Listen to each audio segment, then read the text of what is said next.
राम राम जय जय शंकर हर हर शंकर श्री गुरुभ्यो नमः। शंकरं शंकराचार्यं सद्गुरुं चंद्रशेखरं अस्मदाचार्यवर्यं च प्रणतोऽस्मि पुनः पुनः. குருமார்களை வணங்கி அவளுடைய அருளோட, அவளுடைய ஆசியோட, அவளுடைய அனுகிரகத்தோட இன்றைய நிகழ்வை ஆரம்பிக்கிறோம், தொடங்குறோம். நம்ம என்ன திருவிளையாடல் புராணத்துல பார்த்தோம் அப்படின்னா, கடைசியாக பெரிய கொடிய பாவத்தினால பிடிக்கப்பட்டவனான இந்திரன் இருக்கானே, அந்த பிரம்மஹத்தி தோஷமா இருந்து அவனை தொடர்ந்து வர அவன் கடைசியில அந்த எதுக்குள்ள தாமரை தண்டுக்குள்ள ஒளிஞ்சுட்டு வந்தான். அங்க அவனை தேடின்னு போய் குருவே அவனை போய் தேடின்னு போறார். பல இதுல நம்ம பாக்குறோம், குருவை தேடின்னு போற சிஷ்யாலும் உண்டு, சிஷ்யனை தேடின்னு போற குருவும் உண்டு. தேடி போய் அனுகிரகம் பண்ற குருமார்கள் ரொம்ப குறைச்சல் தான். ஒரு ஸ்லோகம் கூட சார் சொல்வார், குரு பவந்தி பவா சிஷ்ய வித்தாபஹாரிணா துர்லபா சந்தி குருவா சிஷ்ய சித்தாபஹாரிணா. நிறைய குருமார்கள்லாம் இருப்பாளாம், சிஷ்யனுடைய பணத்தை எல்லாம் அப்படியே அபகரிக்கிறதுக்கு. ஆனா கொஞ்சம் குருமார்கள் தான் இருப்பா, ஏன்னா சிஷ்யனுடைய மனத்துல இருக்கிற தாபத்தை போக்குறவா அப்படின்னு சொல்லி ஸ்லோகம் சொல்லுவார். அது ரொம்ப அழகா நமக்கு இங்க தெரியுது. எப்படி தேடி போய் அந்த இந்திரன் அவன் தப்பு பண்ணிட்டான், அபச்சாரம் பண்ணிட்டான், அவர் சாபமே போடவே இல்லையே. அவர் சபையில இருந்து வெளியில போயிட்டார். கோச்சுன்னு போன உடனே அவனுக்கு எல்லாம், அவன் குரு இல்லாததுனால எல்லாம் அவனுக்கு தொடர்ந்து அவனுக்கு ஒண்ணு மாத்தி கஷ்டங்களா வந்துருந்தது. ஆனா அவர் ஒன்னும் சபிக்கவே இல்லை. அப்படிப்பட்ட ஒரு நல்ல குரு. அதனாலதான் சொல்ல, குரு பார்க்க கோடி நன்மை அப்படின்னு சொல்லுவாங்க. ஜாதகத்துல கூட ராசியில இருந்து 9வது இடத்துல குரு இருந்ததுன்னு சொன்னாக்கா அவர் ரொம்ப அதிர்ஷ்டசாலியா இருப்பாளாம். எந்த கஷ்டமுமே அவளுக்கு வராதான். குரு எல்லாத்தையும் தடுத்து நிறுத்தி அவனை காப்பாத்திட்டே இருப்பாராம். அதே அவனுக்கு ஜாதகத்துல 8ஆம் இடத்துல சனி பகவான் இருந்தாருனாக்க அது ஆகப்பட்டவனுக்கு அஷ்டமத்துல எல்லாம் சனியும்பா. அவன் அஷ்டமத்துல சனி இருந்ததுன்னா மாட்டினான், திண்டாடணும், அவ்வளவு கஷ்டப்படுவானா. அதுல 30 வருஷத்துக்கு ஒரு அந்த 8வது ராசிக்கு அவர் வருவார் இல்லையா, எல்லாருக்குமே.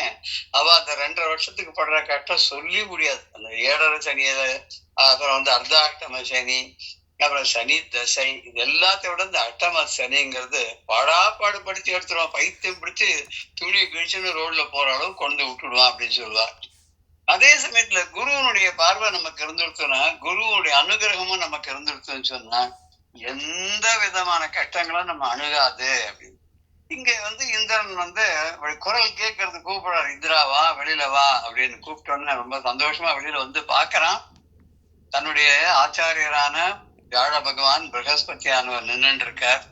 அவர்கிட்ட காலில் விழுந்து வணங்கி தன்னை மன்னிக்கணும் அப்படின்னு கேட்டுண்டு, தன்னை வருத்தக்கூடிய இந்த பாபமானது போறதுக்கு நீங்க தான் ஒரு நல்ல வழியை சொல்லணும், நீங்க எனக்கு அருள் பண்ணணும் அப்படின்னு அந்த பாபம் தீர்றதுக்கான வழியை கேட்கிற. கொடும்பழி கோட்பட்டான் தன் குரவனை வணங்கி என்னை சுடும் பழி கழிவது எங்கன் சொல் என தொலைவ ஓர்ந்தான் அடும்பழி மண்மேலன்றி அறாது நீ வேட்டைக்கென்ன படும் பழி இதனை தீர்ப்பான் பார்மிசை வருதி என்றான் அப்படின்ற பாடல நம்ம பார்த்தோம்.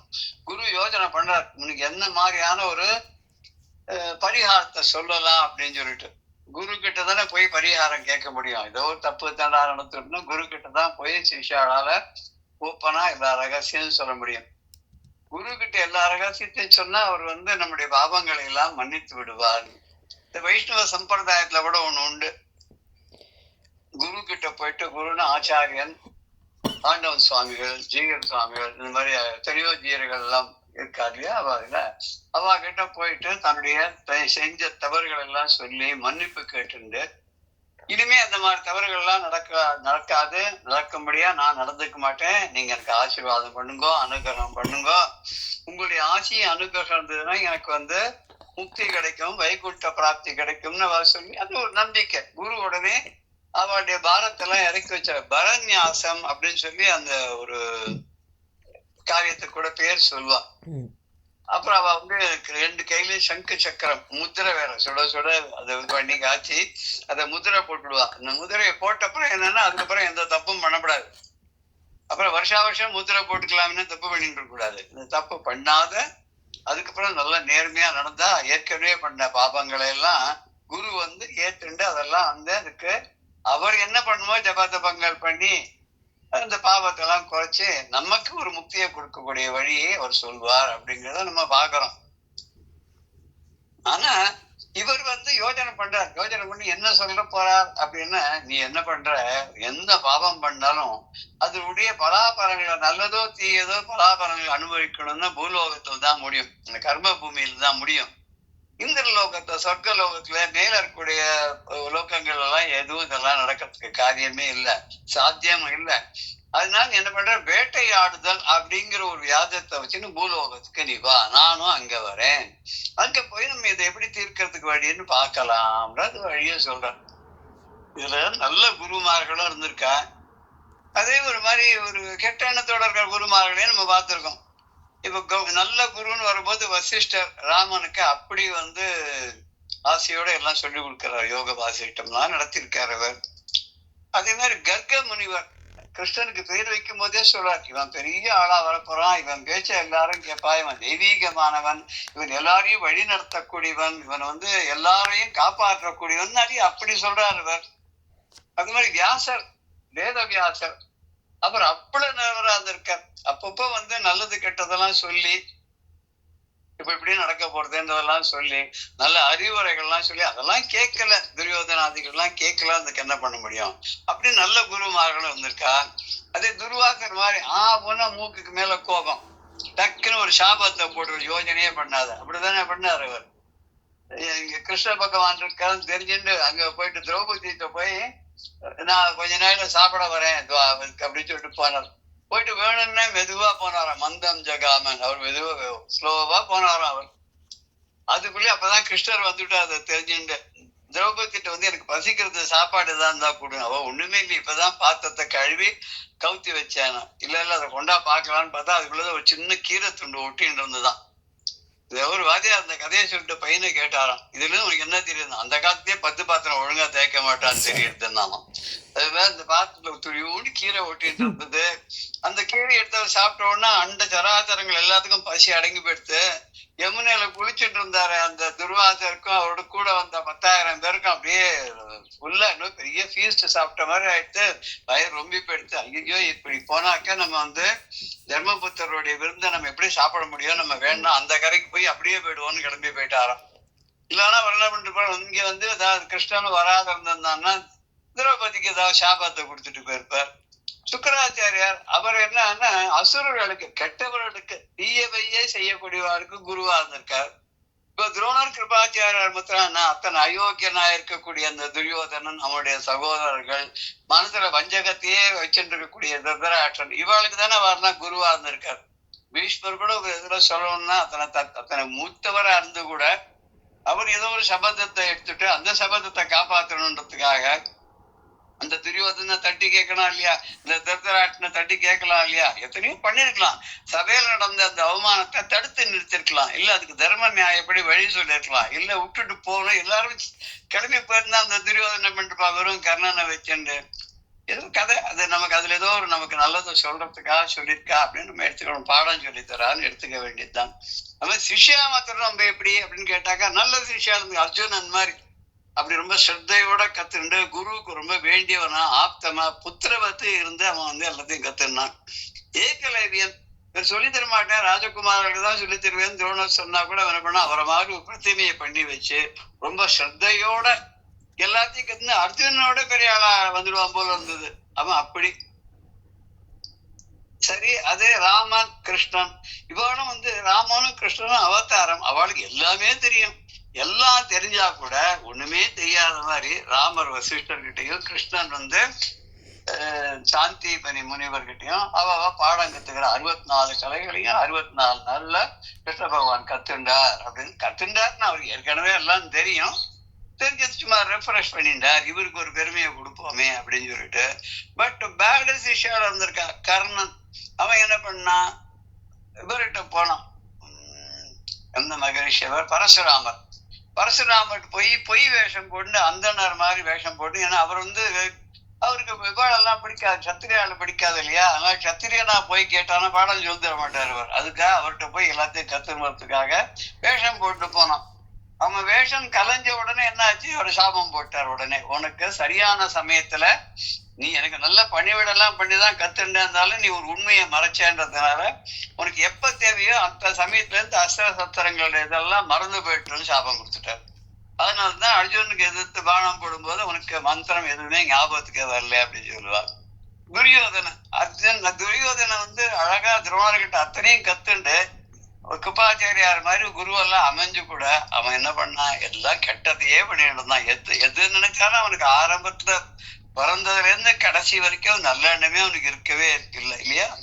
அவனோட சேர்ந்ததுனால நல்ல குருவான துரோணருக்கு பிள்ளையா பிறந்து கூட அஸ்வத்தாமா எவ்வளவு கெடுதல் பண்ண முடியுமோ அத்தனையும் பண்ணினான். கத்துன்றது எல்லாத்தையும் நாராயணாஸ்திரம் பிரம்மாஸ்திரத்தை எல்லாம் போட்டு ஒரு அஸ்திரத்தை போடதான் தெரியும், திருப்பி வாங்க தெரியாதுன்னு திருன்னு முடிச்சு அதை கிருஷ்ணனும் அர்ஜுனனுமா அதை காப்பாத்தி எல்லாம் எத்தனையோ பண்ணான். இத்தனை பண்ணி அவன் நன்றியே இல்லாத பாண்டவாட்டு குழந்தை எல்லாம் கொண்டுட்டான். எதுக்கு? அந்த துரியோதனுக்கு சந்தோஷத்தை கொடுக்கணும்ன்றது. கடைசியில என்ன கிடைச்சது? அவனுக்கு சிரஞ்சீவி பட்டம் கிடைச்சதே வர வாழ்நாள் முழுக்க கடைசி மூச்சு வரைக்கும் தான் செய்த பாபங்களை எல்லாம் மூட்டையாக தன் முதுகுல சுமந்து செல்லக்கூடிய ஒரு சாபம் அவனுக்கு கிடைச்சிடுத்து அப்படின்னு சொல்லுவான். அந்த சாபம் யார் போட்டான்னு தெரியாது, கிடைச்சது. இது திருஷ்டத்யும்னன், திரௌபதியோட அண்ணா இல்லையா?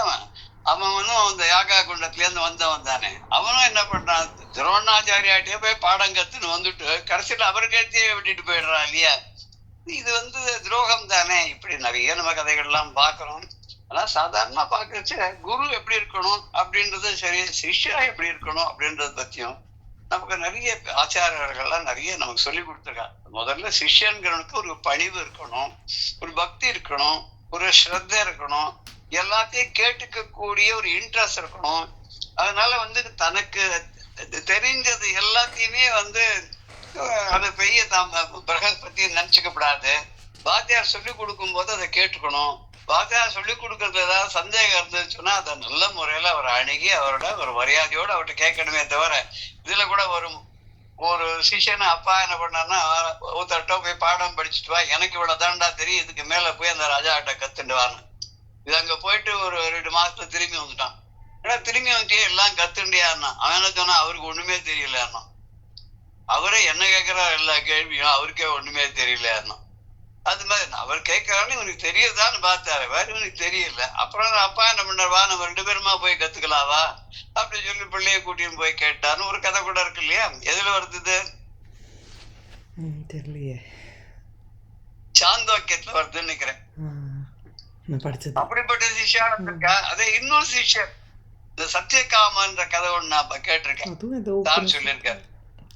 சத்யகாமர் சின்ன பையன் ஒரு ஆசிரமத்துல அம்மாவோட சுசுவேஷம் பண்ணிட்டு இருக்கான். முனிவருக்கெல்லாம் ஒரு நாளைக்கு அவனுக்கும் வேதானம் படிக்கணும்னு ஆசை, பூணல் போட்டுக்கணும்னு. யார் பூணல் போட்டு வச்சோன்னா அப்பா காணோம். அப்பா எங்கேயோ போயிட்டார். அம்மாவுக்கு அவரை பத்தியான டீட்டெயில்ஸ் எல்லாம் தெரியல. இவன் உத்தாலக்கர் அப்படின்ற ஒரு முனிவர்கிட்ட போயிட்டு அவர்கிட்ட போய் கேட்கிறான், எனக்கு நீங்க பாடம் சொல்லி கொடுக்கணும், எனக்கு உபநயனம் பண்ணி வைக்கணும்னு. அப்பா இல்லைன்னா குரு போட்டு வைக்கலான்னு. அவர் குரு கேட்கிற, உன்னோட தந்தை யாருன்னு. அவன் சொல்றான், எனக்கு தந்தையா கேட்டுன்னு வரேன்னு சொல்லிட்டு அம்மாட்ட போய் கேட்கிறான். அம்மா சொல்றான், எனக்கு சின்ன வயசுலயே கல்யாணம் பண்ணிட்டாப்பா, நான் இந்த முனிவோட ஆசிரமத்துல இருந்தேன். அப்ப அந்த சிஷியர் எங்கேயோ தேசாந்திரம் போறேன்னு போனார், திரும்பி வரவே இல்லை.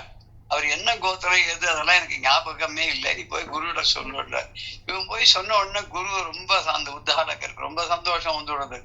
ஆஹா, நீ உண்மையை சொல்லிட்ட, உண்மையை சொன்னதுனால நீ அந்தணனாதான் இருக்கணும் அப்படின்னு சொல்லிட்டு அவனுக்கு தன்னுடைய இதுவா பிள்ளை மாதிரி வச்சு அவனுக்கு பூணல் எல்லாம் போட்டு வச்சு அவனுக்கு வேதங்கள்லாம் சொல்லி கொடுத்து கடைசியில அவனுக்கு ஜபாலான்னு அவ அம்மா பேரு, அவரோட பிள்ளைங்கனால ஜாபாலின்னு பேர் வந்ததுன்னு சொல்லுவா. அவன் பேர்லயும் ஒரு கோத்திரமே ஏற்படுத்தி கொடுத்தார் குரு அப்படின்னு சொல்றது உண்டு. ஆனா அவர் பாடமே சொல்லிட்டா இல்லையா? திடீர்னு ஒரு நாளைக்கு என்ன பண்ணாராம், ஒரு 10 பசுமாட்டை கையில கொடுத்து காட்டுக்கு போய் மேய்ச்சுன்னு வா, இது எப்ப 1000 ஆறுதோ அப்ப வானாராம். போயிட்டான். அதாச்சு 1000 ஆறதுக்கு 15-20 வருஷம் ஆச்சு. அதுக்குள்ளேயும் வந்து அப்பப்போ என்னன்னோ சில தேவதைகள்லாம் வந்து உபதேசம் எடுத்த அக்னி வருணன் வாயு இந்திரன் இவெல்லாம் வந்து ஏதோ உபதேசம் பண்ணிட்டு போறான். இவனும் அதை சும்மா அவ சொன்னா அதை கேட்டுருந்தான், அவ்வளவுதான். அப்புறம் ஒரு சமயத்துல 1000 மாடுகள் ஆச்சு. ஆன உடனே எல்லாத்தையும் அழைச்சிட்டு குரு கிட்ட வந்தான். குருவே, நீங்க சொன்ன பிரகாரம் 1000 மாடுகள் ஆயிடுத்து, இந்தாங்க வச்சுங்க அப்படின்னா. அவர் பார்த்தா, என்னடா ரொம்ப தேஜஸ்வியா இருக்கே, நீ போகும்போது ஒரு மாதிரி இருந்த, இப்ப வேற மாதிரி இருக்கியே, எப்படி இது, உனக்கு யாராவது உபதேசம் பண்ணாளானா? ஆமா குருவே, ஏதோ 4-5 பேர் வந்து எனக்கு ஏதோ சொல்லி கொடுத்த காதுல ஓதி போனா. அப்போ உனக்கு எல்லாமே தெரிஞ்சு போயிடுத்தே, நீ ரொம்ப பெரிய ஆளாயிட்டியே, நீ கிளம்பு. அவன் சொன்னானா, யார் என்ன சொன்னாலும் குரு சொல்லித்தர மாதிரி ஆகுமா? குருவான நீங்க உபதேசம் பண்ணாதான் அதுக்கு பலன் இருக்குவே தவிர வேற யாரோ வந்து சொல்லி கொடுத்துட்டு போனான்னா அதெல்லாம் வந்து அவ்வளவு ஸ்லாக்கியமா நான் எடுத்துக்கல. உடனே பார்த்தாரு, ஆஹா உனக்கு குரு பக்தி எப்படி இருக்கு பாருன்னு சொல்லிட்டு, உனக்கு ஏற்கனவே கத்துன்றதுக்கு மேல கத்துக்கிறதுக்கு ஒண்ணுமே இல்லை, உனக்கு எல்லாமே ரொம்ப நன்னா வந்துடுத்து. உனக்கு நான் பேர் வந்து ஜாபாலி ரிஷின்னு பேர் இருக்கிறேன், நீ போய் பிரமாதமா இருப்பேன், நன்னா இருப்பேன். அந்த ஜாபாலியும் தசரதருடைய மந்திர சபையில இருந்தவரும் ஒண்ணுதானா? இருக்கலாம். ஒருத்தர் தான் இருந்திருக்காரு நினைக்கிறேன், ஜாபாலின்னு ஒருத்தர் தான் இருந்திருக்காரு. அவர் தானே சொல்லுவாரு ராமனை பத்தி, ராமன் வந்து ஒன்னும் அவதாரம் கிடையாது, பகவான் கிடையாது. இது வந்து சத்தியகாம ஜாபாலின்னு சொல்லுவா, அந்த ஜாபாலி வெறும் ஜாபாலி மகர்ஷின்னு தான் சொல்லுவா, தெரியல எனக்கு.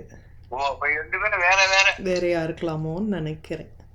ஆமா, இப்ப சீனிவாசன் பேர் வச்சு நிறைய பேர் இருக்காங்க, கிருஷ்ணமூர்த்தி, சீனிவாசன், ராமான், இந்த மாதிரி நிறைய பேர் ஒரே மாதிரி பேர் வச்சு நிறைய பேர் இருக்கா இல்லையா? அது மாதிரி இருந்திருக்கலாம். பல காலத்து ஔவையார் கூட அப்படித்தான் சொல்லுவா, நிறைய ஔவையார்கள் இருந்தான்னு சொல்லுவா. அகஸ்தியர் கூட நிறைய அகஸ்தியர்கள்லாம் உண்டுன்னுலாம் சொல்லுவா. நம்ம கதைன்னு பார்த்துன்னு போகும்போது குரு சிஷ்யாவை பத்தி சொல்லணும்னா சொல்லிட்டு போயிட்டே இருக்கலாம். ஒரு சிஷ்யன் ஒருத்தர் தான். அந்த சிஷ்யன் குரு கிட்ட இருந்து எல்லாத்தையும் கத்துனுட்டு அவன் கிளம்பி நான் போயிட்டு வரேன்னு போயிட்டான், தேசாத்திர போயிட்டான். அங்க வந்து ரொம்ப பரமஞானி ஆயிட்டான். ஒரு சமயம் ஆச்சுன்னா அந்த ஊருக்கு இருந்த ராஜா போயிட்டு அவரோட பிள்ளை ராஜ்யத்தை ஆழத்துக்கு வந்தானா. அவன் ரொம்ப மட்டமானவன், ரொம்ப கெட்ட எண்ணம் படைச்சவன். அவன் என்ன பண்ணா, எல்லார்ட்ட இருந்து ரிஷிகள் முனிவர்கள் எல்லாருடைய சொத்து சோகங்கள்லாம் பிடிங்கிட்டான். உங்களுக்கு எல்லாம் என்னத்துக்கு உட்காந்து கண்ண முடின்னு உட்கார்ந்துட்டு இருக்க, ஜெபம் பண்றதுக்கு உங்களுக்கு எல்லாம் இதெல்லாம் எதுக்குன்னு பிடிங்கின்னு போயிட்டானோ. இது வந்து எல்லாத்தையும் பிடிங்கிட்டு போனோம்னா குரு தன்னோட சிஷ்யர்களுக்கெல்லாம் எப்படி சாப்பாடு போடுவார், எப்படி பாடம் சொல்லி கொடுப்பார், என்ன பண்ணுவார்? சரி, ஒண்ணுமே தெரியல வேணா ஒரு தூதை நினைச்சு தன்னோட சிஷ்யன் ரொம்ப பிரதான சிஷ்யனை வந்து தேசாந்திரம் போறான்னு அவனுக்கு வந்து சொல்லி அனுப்புறார். அவன் அங்கிருந்து வரானு. வந்த உடனே என்ன ஆச்சு, விஷயத்த கேட்டுட்டான். கேட்டுன உடனே ஓ அப்படியா அப்படின்னு சொல்லிட்டு ஒரு நிமிஷம் கண்ணை மூடினான். கண்ணை தந்தான். என்ன ஆச்சுன்னா, ராஜா வந்து யானை மேல வந்து இருக்க, அந்த யானைக்கு மதம் முடிச்சுடுது. அது பிளிரிண்டு அங்கேயும் இங்கேயும் கத்தின்னு ஓடின்னு என்ன பண்றதுன்னு தெரியாத யாராலையும் அந்த யானையை அடக்கவே முடியலையாம். அவன் வேற வழியே இல்லாத அந்த காட்டு வழியா வந்து திண்டாடின்னு இருக்கிற போது குரு சொல்றான், பத்தி அந்த ராஜா இவன் தான் எனக்கு அந்த இதெல்லாம் பண்ணது, கெடுதெல்லாம் பண்ணது, அவனோட யானை மதம் பிடிச்சு போயிடுத்து பாரு, நீ ஒண்ணு பண்ணு, நீ போய் அந்த மதம் பிடிச்ச யானை அடக்கினேன்னு சொன்னாக்க அவன் மனசு திருந்தலாம் அப்படின்னு சொன்னான். இதுலயே அங்க போனான் நாம ராஜாவை கிட்ட. போயிட்டு ராஜாவை கீழே குதியணும். அவன் இறக்கிட்டான். யானையை பார்த்தான், ஒரு நிமிஷம் வா அண்ணா, பின்னாடியே வந்துடுச்சு. நீ எங்க போனோம்னா அங்க பின்னாடியே பசுமாடு போற மாதிரி போச்சான். குருவோட இதுக்கு ஆசிரமத்துக்கு பின்னாடி கொண்டு போய் ஒரு தென்னை மரத்துல அந்த யானையை கட்டிவிட்டான். உடனே ராஜா பார்த்தா, இது என்னடா, எப்படிடா இந்த மாதிரி பண்ணா அப்படின்ட்டு அவன் வந்து கேட்டா, என்னடா நீ எப்படி பண்ண இந்த மாதிரி, யானை வந்து இவ்வளவு மதம் பிடிச்ச யானை உன்னை பார்த்தோன்னா இப்படி பசுமாடு மாதிரி வந்தது. அவன் சொன்னா, எல்லாம் என்னுடைய குருவுடைய கட்டாட்சம், என் குருவுடைய அனுகிரகம், என் குருவுடைய பவர், அவருடைய சாமர்த்தியம், அவரோட ஆர்டன்ட் டிவோட்டியா நான் இருக்கிறதுனால நான் மனசுல என்ன நினைக்கிறேனோ அது நடக்கிறது. எல்லாத்தையும் பிரம்மமா பாக்குறேன், குருவையும் பிரம்மமா பாக்குறேன், உன்னையும் பிரம்மமா பாக்குறேன், இந்த யானையும் பிரம்மமா பாக்குறேன். அதனாலதான் வந்து வாகனம்னு அது வந்தது. நான் அது யானையா நான் பார்க்கல, என்னோட வாகனமே வந்தது, நானே தான் அது, அதே தான் நான். அந்த அத்வைத சித்தாந்தத்துல இந்த ஒரு கதையை ரொம்ப அழகா சொல்லுவா. இது வந்து அப்படிப்பட்ட ஒரு சிஷ்யாலும் இருந்திருக்கா.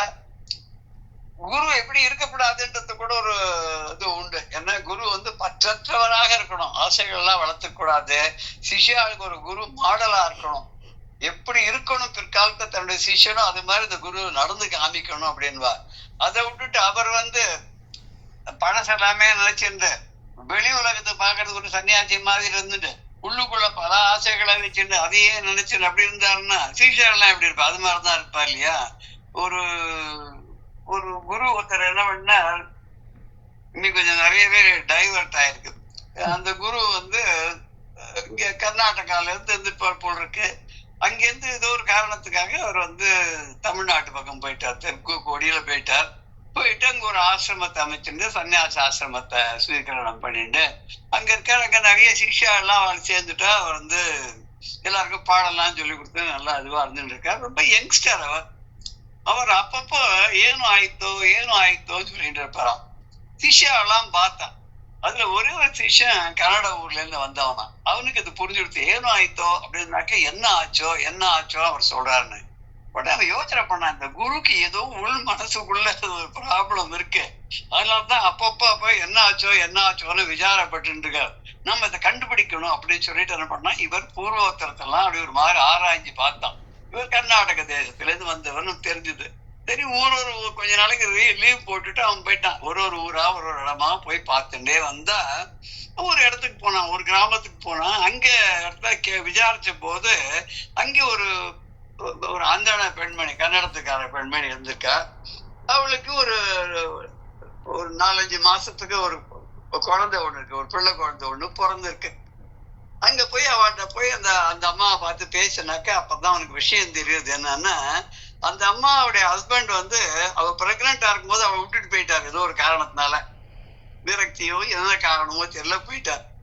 அவர் எங்க போயிட்டாருன்னு தெரியல, எங்கேயோ தமிழ்நாட்டு பக்கம் போயிட்டாருன்னு சொல்றாருன்னா. அவருடைய அங்க அடையாளங்கள்லாம் கேட்டா அவர் சொன்னா, இப்படி பார்த்தா எனக்கு தோணித்து தன்னுடைய ஆசிரமத்துல இருக்காரு அந்த குருநாதர் அவர் தான் தோணித்து.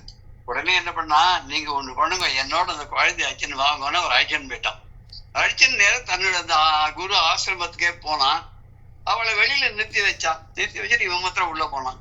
கொஞ்ச நாள் அவனோட பழையபடி ஒரு ஏன் ஆயித்தோ அப்படின்னு உடனே கண் ஜாட காமிச்சு அந்த அம்மா உள்ள கூப்பிட்டான். உள்ள கூப்பிட்டு அவன் சொன்னான், உடுக ஆயித்து அப்படின்னாலும். ஒன்னும் ஆகலை, இந்த குழந்தைதான் ஆச்சுன்னா. நீ அவன் கர்ப்பவதியா இருக்கும்போது விட்டுட்டு வந்துட்ட.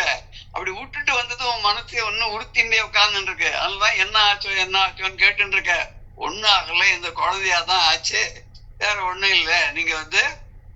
நீங்க அவன் அம்மாவும் இருக்கட்டும், இங்க நீங்க இருந்துட்டு சன்னியாசியா இருக்க வேண்டாம், நீங்க கிரகத்தினாலே எங்களுக்கு எல்லாம் பாடம் நடத்தி குருவா இருங்கோன்னு சொன்னான்வா. அதனால எப்படி இருக்கப்படாதுன்றதுக்காக சொல்லக்கூடிய குருவாகவும் இதை வச்சுக்கிறது இருக்கு. ஆனா இங்க இருக்கிற குருவை பத்தி என்ன சொல்றாருன்னா, திருவிளையாடல் புராணத்துல குருனுடைய மகிமையை பத்தி சொல்றார். இந்த ஒரு பாட்டிலேயே அத்தனை சொல்லிடுறார். இந்த திருமூலர் படத்துல சொல்லும் போது, குருட்டினை நீக்கும் குருவினை கொள்ளார், குருட்டினை நீக்கா குருவினை கொள்வர், குருடும் குருட்டாட்டம் ஆடி குருடும் குழி விழுந்தனவே. குருடும் குழி விழுந்தனவே ரெண்டு. அதாவது அந்த காலத்துல குழந்தைகள்லாம் கண்ணை கட்டிண்டு கண்ணாமூச்சி ஆட்டம்னு கண்ணை கட்டி விட்டுடுவா. எல்லாரும் அங்கங்க ஓடுவா. அந்த குழந்தை ஒருத்தரை கண்டுபிடிச்சு யாரு என்னன்னு சொல்லணும். யார முதல்ல கண்டுபிடிக்கிறதோ அடுத்தது அவா கண்ணை கட்டி விளையாடு. இது மாதிரி இந்த குருடும் இந்த குருட்டாட்டத்தை ஆடி, இந்த கண்ணாமூச்சி விளையாட்டை ஆடி குருடும் குழி விழுந்தனவே. இப்ப ரெண்டும் கண்ணை மூடிட்டு முன்ன பழக்கம் இல்லைன்னு என்ன ஆகும், எங்கோ பள்ளத்துல போய் விழுந்து அடிபட்டுக்கும். அது மாதிரி குருட்டினை நீக்கும் குருவினை கொள்ளார். சில பேர் இருக்காங்க, அஜ்ஞானங்கக்கூடிய அந்த குருட்டை, அந்த இருளை விளக்காத ஞானத்தை தராத குருமார்கள் இருக்கல, அவ பின்னாடி போவா. ஏமாந்து போய் அவ பின்னாடி போயிடுவா. அவ பண்றது இதுவா கரெக்டா, அவ சொல்லலாம் நடக்குமா, அது அவெல்லாம் பாசிபிளா, நம்முடைய கர்மான ஒண்ணு இருக்கே அதனுடைய பலன் நம்ம அனுபவிக்க வேண்டாமா, இதெல்லாம் தெரியாது. அவ சொல்ற ஏதோ அதை பண்றேன் இதை பண்றேன், அந்த பரிகாரம் இது அது அப்படின்னு அதெல்லாம் பின்னாடி போயிட்டு கடைசியில எல்லாத்தையும் ஏமாந்துட்டு வரும்போதுதான் தெரியும், ஆடாடா நம்ம ஏமாந்து போயிட்டோமே, நிறைய பேர் சொன்னா நம்ம கேட்கலையேன்னு தோணும். அவளே குருட்டினை நீக்கா குருவினை கொள்வார். இது மாதிரி ஏமாத்துற குருவை தான் சேருவார் தவிர ஞானத்தை தரக்கூடிய குருவை போய் அடைய மாட்டார்கள். அது உலக வழக்கு, அப்படிதான். அப்பேற்பட்டவதான் இருப்பா. கடைசியில என்ன ஆகும் அப்படின்னு கேட்டாங்க, இருக்கிறதெல்லாம் இழந்துட்டு கடைசியில வருத்தப்படக்கூடிய நிலையில் தான் அவ வரும்படியாக ஆயிடுது அவளுக்கு. அந்த இங்க குரு எப்படி அப்படின்னாக்க, ஈசனுக்கு இழைத்த குற்றம் தேசிகன் எண்ணி தீர்க்கும். தேசிகருக்கு இழைத்த குற்றம் குறவனே தீர்ப்பது அன்றி பேசுவது எவனோ தன்பார் பிழைத்த காரணத்தால் வந்த வாசவன் பழியை தீர்ப்பான் குறவனே பழியும் கூட. ஒரு சுலபமான ஒரு பாட்டு. ஈசனுக்கு இழைத்த குற்றம் தேசிகன் எண்ணி தீர்க்கும்.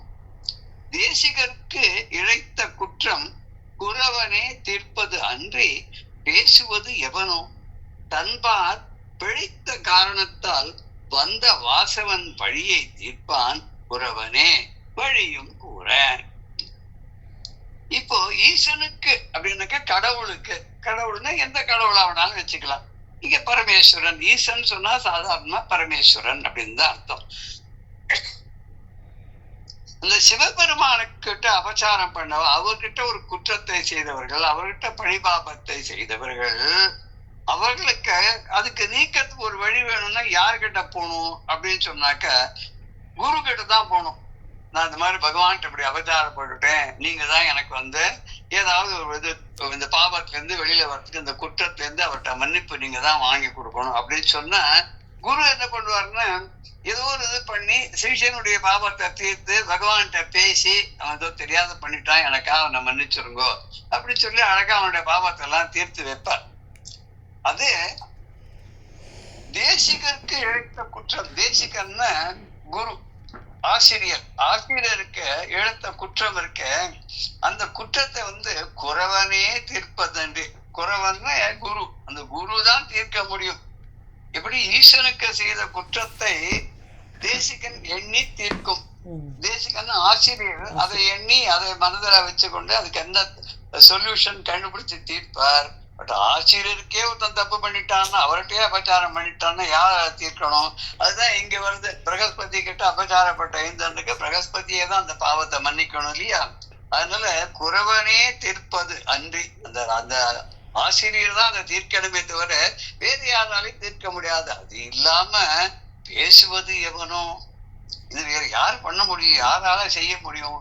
யாரால இத பேசி இதுக்கு ஒரு விமோசனத்தை கண்டு சொல்ல முடியாது இல்லையா? அது மாதிரி தன்பால் தன்னிடத்திலே பிழைத்த காரணத்தால், தன்கிட்ட அபச்சாரப்பட்டதுனால, தனக்கு அவமரியாதை செய்ததுனால, அபராதம் விளைவித்ததுனால, அப்ப என்ன பண்ணணும் அப்படின்னு கேட்டாக்க அவனுக்கு அந்த இந்திரனுக்கு ஒரு வழியை சொல்லணும்னா, அந்த பழிபாவத்திலிருந்து மீளத்துக்கு ஒரு வழியை சொல்லணும்னா அதுக்கு யாரு சொல்லுவா? அந்த வியாழ பகவான் தான் சொல்லணும். வாசவன் பழியை தீர்ப்பான். அந்த வாசவனான இந்திரனுடைய பழியை பாபத்தை தீர்ப்பான். யார்கிட்ட பண்ணா தப்பு? பிரகஸ்பதியில தப்பு பண்ணிட்டான்.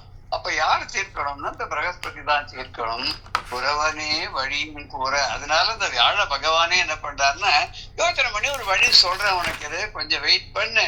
உடனே நினைச்ச உடனே டக்குன்னு ஏதாவது சொல்ல முடியுமா? மந்திரத்துல மாங்காய் விழுமா? விழாது இல்லையா? அதனால கொஞ்சம் இரு, நான் சொல்றேங்கிற. தேசிகர் குறவர், தேசிகனாலும் குறவர்னாலும் ஆசிரியர் அப்படின்றத. வாசவன்னா இந்திரன். இந்த பாடல் பதம் பதமா அர்த்தம் சொல்லணும் அப்படின்னாக்க ரொம்ப சுலபமா தான். ஈசனுக்கு, கடவுளுக்கு, பரமேஸ்வரனுக்கு இழைத்த செய்த குற்றமானது, பிழையானது தேசிகன் எண்ணி தீர்க்கும். ஆசிரியரானவர், ஆசானானவர், குருவானவர் அதை எல்லாவற்றையும் எண்ணி தீர்த்து விடுவார். தேசிகருக்கு ஆசிரியரிடத்திலேயே இழைத்த குற்றம், அவருக்கு செஞ்ச அபச்சாரமானது குறவனே தீர்ப்பதன்றி, ஆசிரியரே அன்றி வேற யாராலும் பேசுவது எவனோ, வேற யாராக இதை தீர்த்து வைக்க முடியுமா? முடியாது இல்லையா?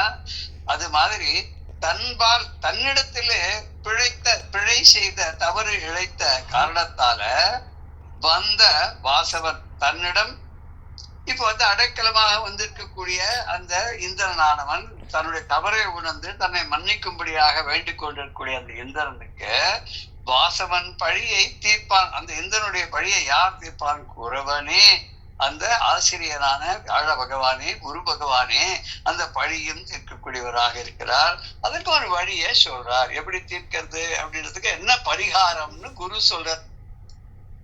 என்ன சொல்ல போறார் அடுத்த பாடல்ல? வாம்பரி உகைத்து தன்னால் வழிபடு குறவன் பானோர் தாம் பறிவோடும் சூழ தராதலத்து இழிந்து செம்பொற் காம்பரி தோழி பங்கன் கைலிமால் வரையை தழுந்து தோம்பரி அலங்கன் மார்பன் என்று இசை நோக்கி செல்வான். மார்பன் தென் திசையை நோக்கி செல்வான். நோம்பரி அலங்கன் மார்பன் தென் திசையை நோக்கி செல்வான்.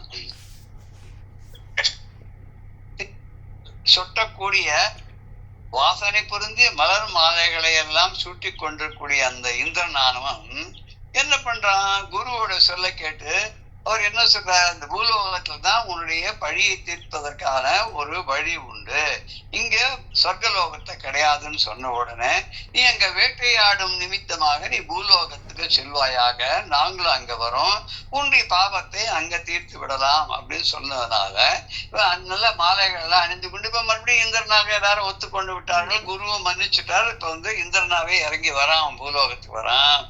எப்படி வரான்னா, தாவி வரக்கூடிய உச்சைஸ்ரவஸ் அவனுடைய வெள்ளை குதிரை மேல ஏறிண்டு அவன் பூலோகத்துக்கு ஆகாசத்திலேருந்து வரான்.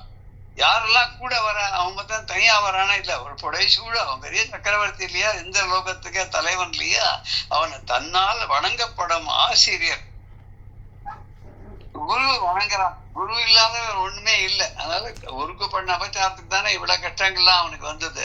அதனால குருவை வணங்கி குருவோட ஆசையோட குருவோட அருளோட குருவருளும் திருவருளும் சேர இப்ப குருவருளும் கிடைச்சிடுத்து, திருவருளும் தேடின்னு வரான். இந்த ரெண்டையும் தேடி என்ன பண்றான்னா, தேவர்கள் எல்லாம் கூட வரான். இப்ப சாதாரண ஒரு பொலிட்டீஷியன் வந்தாலும் எல்லாரும் வாழ்க வளர்கன்னு சொல்லி பின்னாடி ஒரு 1000 பேர் வரா இல்லையா, அது மாதிரி இந்திரனுக்கும் வருவாளும். இந்திரனுக்கு தேவலோகத்திற்குடைய அத்தனை நம்ம சொல்றோம் 33 கோடி தேவர்கள்னு நம்ம சொல்றோம் இல்லையா, இந்த 33 கோடி தேவர்களும் சூழ அந்த இந்திரனானவன் அவெல்லாம் அன்போடு கூடி வராளாம், வாழ்க வளர்கன்னு சொல்லிட்டு வராளாம். அவளெல்லாம் கூட்டிண்டு இந்த உச்சைஸ்ரவ சொல்லக்கூடிய உயர்ந்த அந்த பார்க்கடல்ல இருந்து அந்த கடலை கடையும் போது கிடைத்த அந்த குதிரை இல்லையா, அது மேல ஏறிண்டு அவன் இறங்கி வரான். எங்க வரான்? இந்த நிலம் என்றக்கூடிய பூமி என்று சொல்லக்கூடிய இந்த உலகத்துக்கு, பூ உலகத்துக்கு இறங்கி வரான்.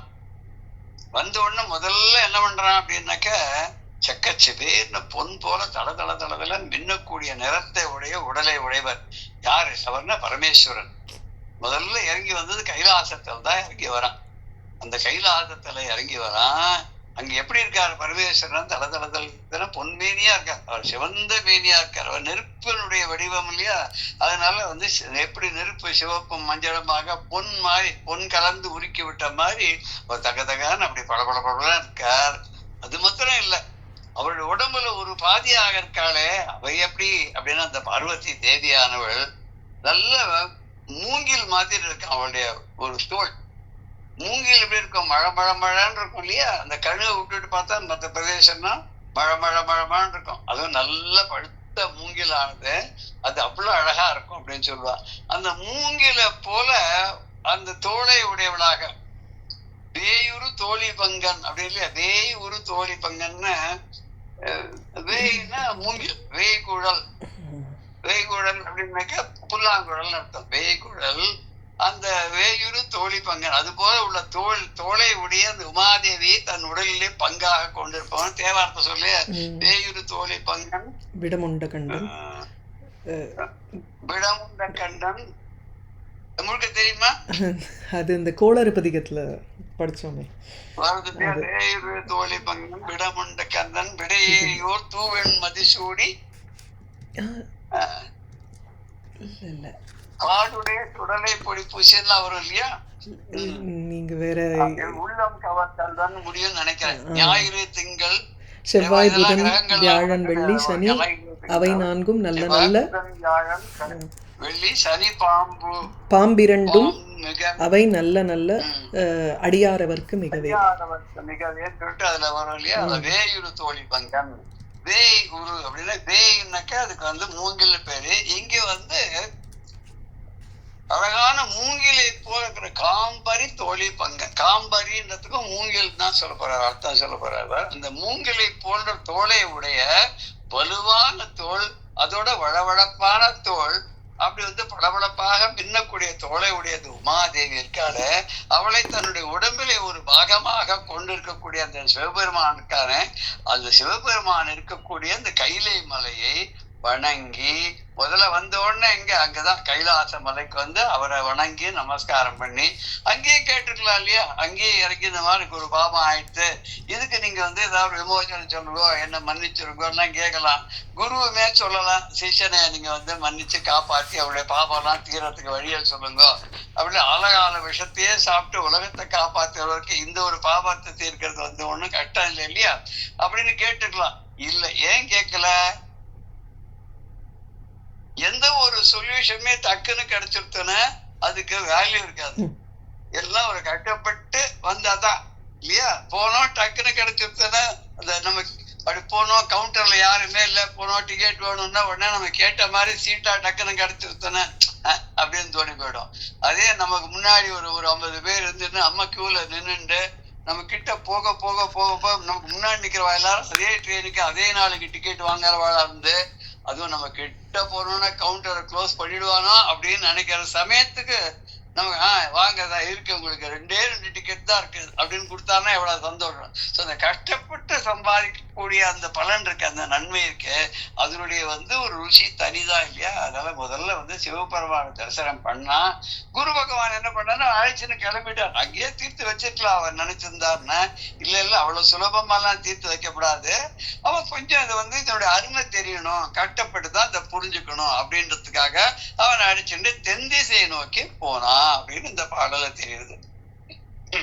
வாம்பரி உகைத்து தன்னால் வழிபடு புறவன் பானோர் தாம் பரிவோடு சூழ தராதரத்து இழிந்து செம்பொற் காம்பரி தோழி பங்கன் கைலைமால் வரையை தந்து தோம்பரி அலங்கன் மார்பன் தென் திசையை நோக்கி செல்வான் அப்படின்னு இந்த பாடல் சொல்றது.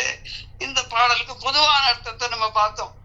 மலர் மாலைகளை எல்லாம் தேன் சுட்டக்கூடிய மலர் மாலைகளோட அந்த இந்திரனானவன் கழுத்தில் அணிந்து கொண்டு நான் தாவி வரக்கூடிய உச்சதேவ குதிரை மேல ஏறிட்டு தன்னோட ஆசிரியரும் தன்னுடைய தேவர்களும் சூழ்ந்து வரக்கூடியவனாக பூலோகத்துல வந்து இறங்கி கைலாசத்துக்கு வந்து சுவாமி அந்த தரிசனம் பண்ணிட்டு உமாதேவியையும் வணங்கி விட்டு அங்கிருந்து தென் திசையை நோக்கி வந்தான்.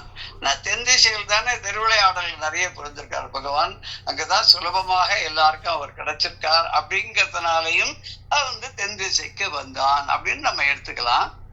இதை வந்து இந்த பாடலுக்கு வந்து பதமான அர்த்தத்தை நம்ம கொஞ்சம் பார்க்கலாம். கொஞ்சம் கடினமான வார்த்தைகள்லாம் இதுல யூஸ் பண்ணிருக்காருனால இதை நம்ம வந்து பதமா இந்த பாடலை நம்ம பார்த்து விடலாம்.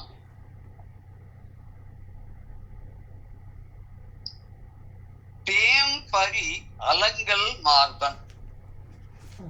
தேம்பரி அப்படின்னாக்க தேன் சொட்டக்கூடியதாக இருக்கக்கூடிய அலங்கல் மார்பன், மாலைகளை மலர் மாலைகளை அணிந்த மார்பன், மார்பை உடையவன். இந்த சங்கி சக்கரி அப்படின்லாம் வர மாதிரி இந்த மார்பை உடையவன் மார்பன், சங்கை உடையவன் சங்கின்ற போல அது மாதிரி இங்க வந்து மார்பை உடையவன் மார்பன். எப்பேற்பட்ட மார்பை உடையவன்? அலங்கல் மார்பன், நிறைய பூக்களை மாலையாக கட்டி கழுத்துல மாட்டின்னு இருக்கக்கூடிய அந்த மார்பை உடையவன். அந்த பூக்கள் எப்படி இருக்குன்னா ஃப்ரெஷ்ஷா இருக்கு, அந்த ஃப்ரெஷ்ஷான பூல தேன் சுட்டின்னு இருக்கு.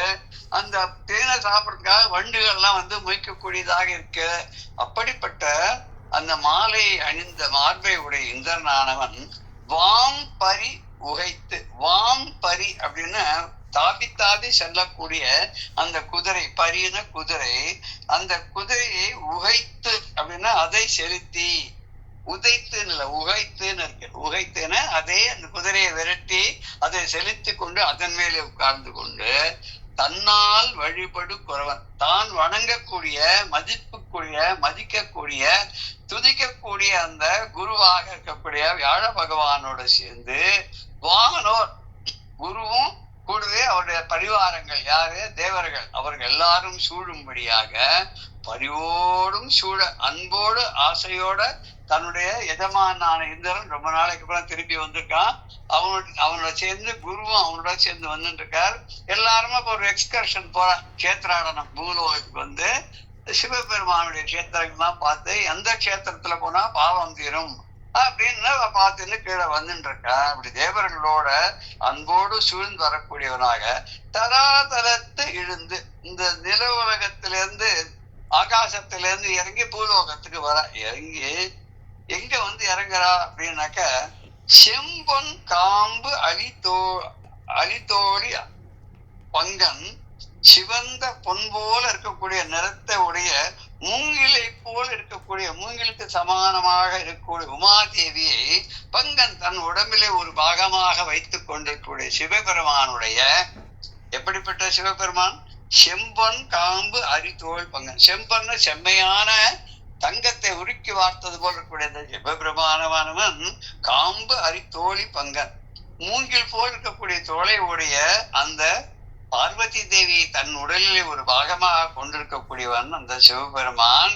அந்த சிவபெருமானுடைய மால் கையிலை வரையும் தாழ்ந்து, மால் அப்படின்னா ரொம்ப பெரியன்னு அர்த்தம்.